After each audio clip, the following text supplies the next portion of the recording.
You are the song playing so softly in my eyes. I reach for you, you seem so near, yet so far.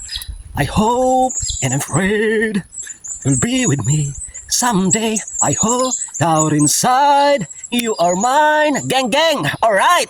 Mga kaprobinsya, tayo po ay magtatanim ng okra. Ito daw po ay 900 pieces na buto ng okra mga kaprobinsya. So, ang nakasulat ay, ayan, Kamiling Smooth Okra. Ayan, Kundur. So, quality seeds yung nakalagay. So, tingnan natin mga kaprobinsya. Ayan o. Ito ay nakalagay sa lata. So, tiningnan ko naman mga kaprobinsya. Mukhang goods naman mga kaprobinsya yung quality ng okra na nabili natin. At meron pang nakalagay na siguro para hindi masira. So, para ma-preserve dito sa loob ng lata ng matagal, merong nakalagay na, ayan o. Ayan mga kaprobinsya. So, ayan o.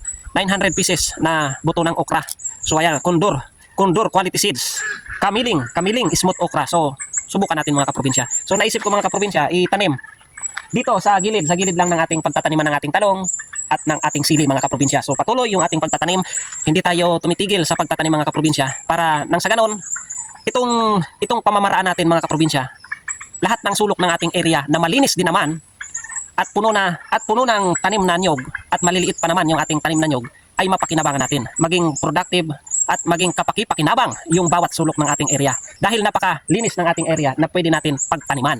Yun yung aking naisip mga kaprobinsya. So patuloy yung aking pagtatanim at maraming salamat po sa inyong suporta sa lahat ng mga kaprobinsya natin dyan, mga ka-farmers, mga Bicolanong Uragon. So maraming salamat po sa inyo at saludo po ako sa inyo. Mabuhay po tayong lahat. Buhayin po natin ang mundo ng agrikultura. So shout out dyan sa mga manoy, mga manay. Magtulungan tayo, magtarabangan tabi kita.